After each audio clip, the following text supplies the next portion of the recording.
In the late 1800s, a gentleman by the name of George Walser decided to try an experiment. George Walser was a poet, he was a lawyer, but he was also an atheist, an individual who did not believe in a God. Walser's experiment was this. He wanted to found a town that had absolutely no Christians, no God-fearing people, and that's exactly what he did. Walser founded a little town called Liberal, Missouri. In fact, you can still find it on the map today. And yet, as old newspaper clippings tell us, George Walser's experiment was an utter failure. For you see, they had lots of saloons, they had lots of bars, but they didn't have any kind of a law-abiding standard. They didn't have God-fearing people. They didn't have people who would take care of them in a charity kind of way for a hospital. In fact, their idea of good and bad, right and wrong, without a God, it didn't exist.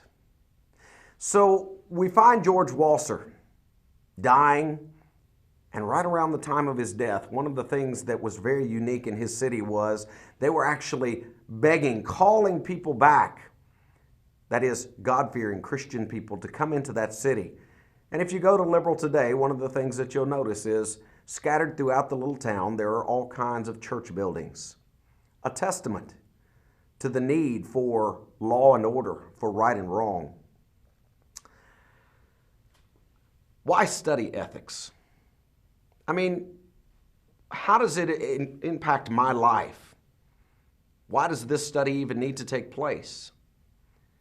Friends, the study of ethics helps us determine not only what is right and wrong, what a Christian should or should not do, but it also reminds us where our sense or our standard for ethics really comes from, and that is Jehovah God. Now, keep in mind, there's lots and lots of opposing views out there. There are a lot of people out there who don't believe that God is the standard for ethics. And we'll look at some of those together. But I want you to keep in mind, as we look at this study together, this is about Christian ethics. And that ultimately, the Bible and God are going to be our standard, our yardstick by which we measure everything. What are some of the opposing viewpoints out there? Well, let's see. We've got one called might is right.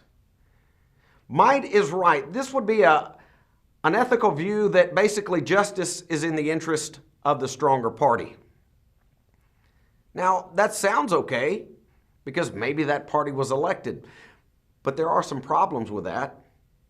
For instance, it fails to note the difference between power and goodness. And also, if I were to mention the names Stalin, Nero, or Hitler, do those ring a bell to you? You see, just because somebody has the power does not mean that that particular person is doing good, is doing right. So when you think about this particular ethical viewpoint, realize that in some cases, yes, it might be okay. But ultimately, how do we know for sure that the person in control and power is going to do good? Another opposing viewpoint is that morals are mores. And by that I mean this, that what is morally right is determined by the group to which one belongs. So let's say that you are an American, or maybe you come from Ireland. Your set of morals is determined by a particular group. Maybe you're a Christian or a Buddhist or a Muslim. According to this particular viewpoint, morals can change depending on who you belong with. Now, what are some problems with this one? Friends, the first one is that just because people are doing something doesn't mean that they ought to. In other words, just because you have a group who is adhering to one set of ethics, that doesn't make it necessarily wrong. And then secondly, what happens when you've got cultures or groups of people that are mixing together? You see, communities aren't in distinct lines, but rather we begin to blend. And in fact, today's times, with trains and planes and automobiles, we find communities crossing borders, marrying in between. And so there's a major problem with this one. Another one is that man is the measure of all things. Greek philosopher Pythagoras actually was the man who came up with this particular opposing view. His concept was that basically this view indicates each individual's own will is the standard for what is right and wrong. What is the problem with man being the measure of all things? Simply put, it would imply that some acts are right even if it's cruel or hateful to others. Ultimately, it would destroy the community. Now, friends, make no doubt about it, there is a strong dose of this particular viewpoint in the concept of humanism. You know, humanism is basically planting humans at the top of the pyramid. And it's basically giving you and I the idea that whatever we decide is okay. You're okay, I'm okay. And unfortunately, we've got a whole generation of young people who are growing up that honestly believe that the world revolves around them and their desires. Another viewpoint is that the human race is the basis of right. And again, this has a little taste of humanism in it. Rather than looking at a community or an individual, this one tries to use the human race as a whole as the standard for good. And yet, here again, we find problems with that, because what if the human race is ultimately wrong? You know, we have examples like Jonestown, where you have a whole group of people who are drinking poison, cyanide-laced Kool-Aid, because they thought that was right. The other side of that is, we know just by looking at history that the human race is changing, and so are our ethical practices. You know, if we just look at it and we say, hey, we're going to allow the human race to decide what is right and wrong, consider how many changes we've seen just within your lifetime on things like stem cells or birth control, cloning. You see, many of these haven't existed all that long. How is the human race to know exactly what is right or wrong in these situations? Another opposing view might be that right is moderation. Aristotle, he believed that morality was found basically in moderation. Therefore, people were to take a moderate course of action. You know, as long as you did everything in moderation, it was considered to be okay. What are some problems with this one? Friends, while moderation is good, is it really a measure of morality? You know, oftentimes the right thing can be the extreme thing. You know, sometimes it's the path that is not traveled the most that is the right thing to do. Secondly, who gets to determine what is moderate? You know, if we're going to say that basically everything is good in moderation, whose moderation? I have 4 children. Those children are all in a fairly young age. I've got my oldest son who has just recently really kicked into a growth spurt. Moderation for him when it comes to ordering is no longer the kids' meal. In fact, the very first time that he ate a McDonald's Big Mac, he looked up at me. He said, "Dad, can I have 2 next time?" You see, moderation is dependent on the person who is actually looking at or doing that particular action. Another opposing viewpoint.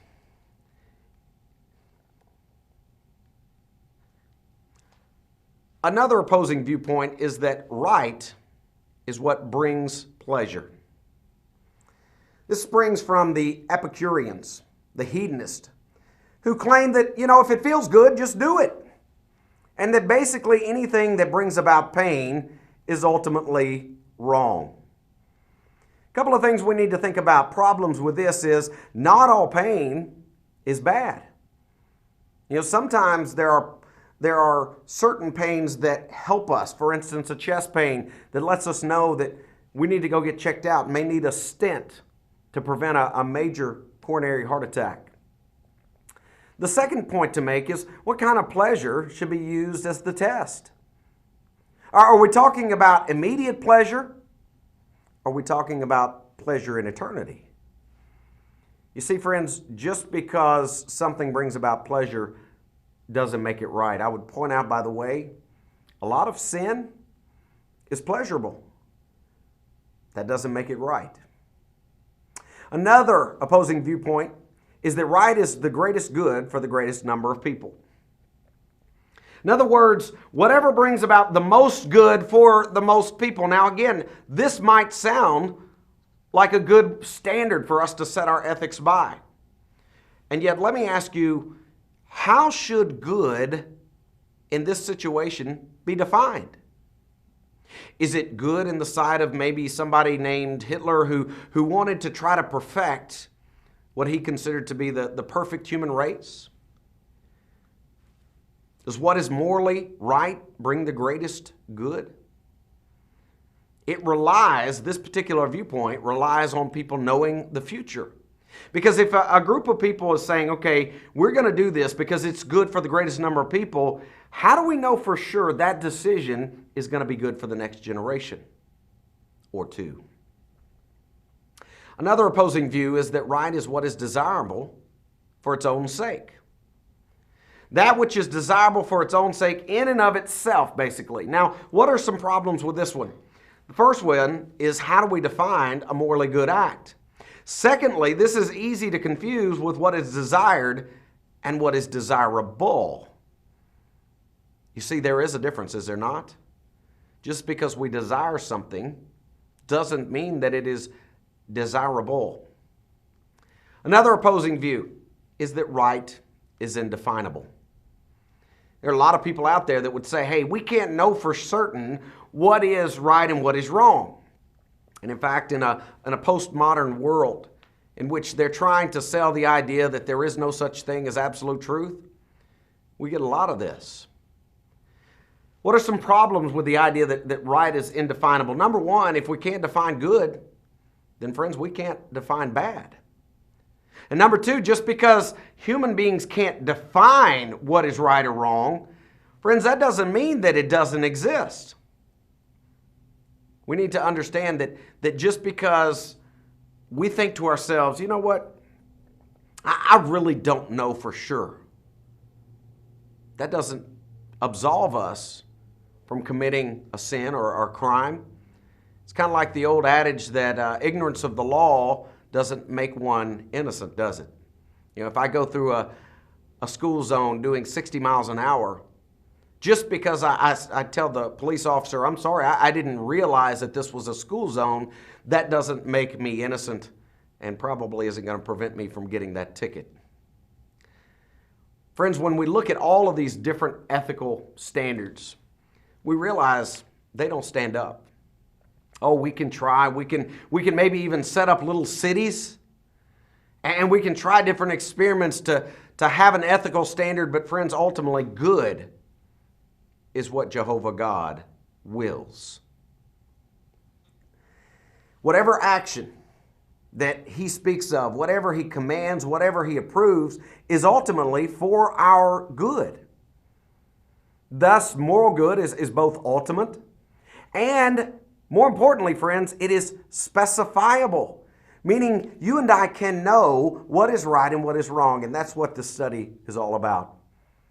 It is helping us to discern precisely what Christians should support, what we can condemn, and what we should condone. And so this is a study on Christian ethics. Christian ethics are based on God's will. They are absolute. They are based on God's revelation, that is, in the Bible. They are prescriptive. And so as we look through this list, we recognize the fact that if we use God as our standard, we can know. Now, why even have a study to begin with on ethics? I mean, what's the big deal, in all sincerity? Friends, take a look at our society for just a moment. Look at the direction that many are going. For you see, the old adage about you're going to harvest what you plant is absolutely true. In fact, we find the Bible talking about God is not mocked. For whatever a man sows, he shall also reap.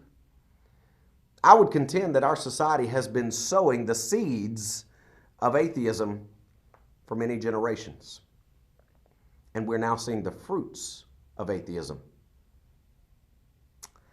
Matthew chapter 7, verses 18 through 20, we find the following passage. A good tree cannot bear bad fruit, nor can a bad tree bear good fruit. Every tree that does not bear good fruit is cut down and thrown into the fire. Therefore, by their fruits you will know them. I want you to consider very soberly the last refrain of that passage. By their fruits you will know them. If I were to ask you, what are the fruits of atheism? Or, for that matter, what are the fruits of Christianity? Can we see very specific ideals that are tied to atheism or to Christianity? Friends, I think so. For instance, if we were to just look at, say, the founding of hospitals or colleges and universities, or maybe we look at a disaster relief situation, is that fruits of Christianity or fruits of atheism? Because you see, friends, when a hurricane hits or a tornado or some kind of a natural disaster, a lot of times you see trucks, semi-trucks, going down the road, and oftentimes they will carry the banner of Christian disaster relief on the side. Bertrand Russell, who by no means was a Christian, this is a man who definitely espoused atheism, he recognized, at least in his intellectual honesty, the fact that there are fruits of Christianity and that they're different from the fruits of atheism. Take a look at what he said. Christianity, as soon as it conquered the state, put an end to the gladiatorial shows, not because they were cruel, but because they were idolatrous. The result, he said, however, was to diminish the widespread education in cruelty by which the populace of Roman towns were degraded. Christianity also did much to soften the lot of slaves. He continued by saying it established charity on a large scale, inaugurated hospitals. Although the great majority of Christians failed lamentably in Christian charity, the ideal remained alive and in every age inspired some notable saints. In a new form, it passed over modern liberalism and remains the inspiration of much that is most hopeful in our somber world. You see, Bertrand Russell recognized there are fruits. There are fruits, and we will be known by our fruits. So let me ask you, what are the fruits of atheism? What are the fruits of a group of people, a society that decides to just like that little town of Liberal, Missouri, to turn its back on a God and to basically say, you know what, we're just going to dig our heels in, we're going to eat, drink, and we're going to be merry. Well, let's take a look for just a moment. On the screen beside me, you see a crime clock. A crime clock, this one's actually just a little bit old, but it's still very, very much up to date, that is showing we have a homicide once every 31 minutes in the United States of America. That means roughly every hour, 2 people lose their lives in a homicide. We have a rape every 2.7 minutes in our nation. And friends, that's not something to be proud of at all. We have assault in our country 1 every 7.2 seconds. As you look at that, realize these are real statistics and they are affecting you, our neighbors, our coworkers, our church families. We have a theft every 2.3 seconds. A burglary, 1 home is hit every 9.2 seconds in our nation. Domestic violence, One woman is affected every 1.4 minutes. A man is affected every 6.7 minutes in our nation. Child abuse. Every 36 seconds in our country, a child is abused. Drunk driving. Person killed every 31 minutes in our nation. Identity theft. This one's on the rise, friends. Every 9 seconds. Elder abuse in our nation happens every 2.7 minutes. Hate crimes. One is reported every 55 minutes. Now, as you look at that crime clock, ask yourself in all sincerity, if a person adheres to the Bible, the things that you see listed, are they condemned? Are they condoned? In other words, if I were to ask you, is crime a fruit of Christianity or is it a fruit of atheism? Well, we turn to passages like Exodus chapter 20. Exodus chapter 20, where God is handing down the Ten Commandments to the Israelites, the old law, where he says, you shall not steal in Exodus chapter 20, verse 15. Now, I recognize that we're no longer under the old law. Thankfully, we're under a better covenant today, thanks to the blood of Jesus Christ. But friends, this same tenet is repeated in that new law. Take a look at Ephesians chapter 4, verse 28, where Paul said, let him who stole steal no longer, but rather let him labor, working with his hands what is good, that he may have something to give him who has need. You see, friends, when you look at things like theft on that crime clock, that is not a fruit of Christianity.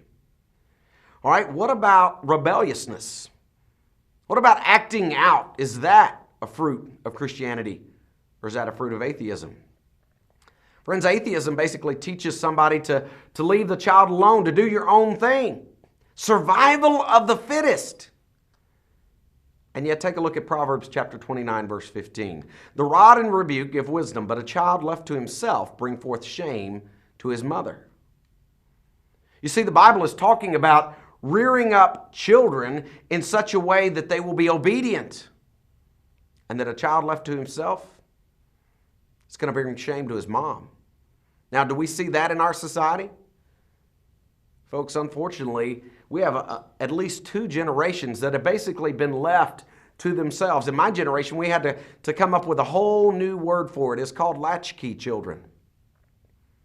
And I'm afraid we're seeing the fruits of that. We look in Proverbs chapter 22, verse 15, where it says, foolishness is found in the heart of a child. The rod of correction will drive it far from him. So again, the proverb writer trying to tell us that part of our duty is to instruct children. One of the most familiar passages for parents, Ephesians chapter 6, verses 1 and 2. Children, obey your parents in the Lord, for this is right. Honor your father and your mother.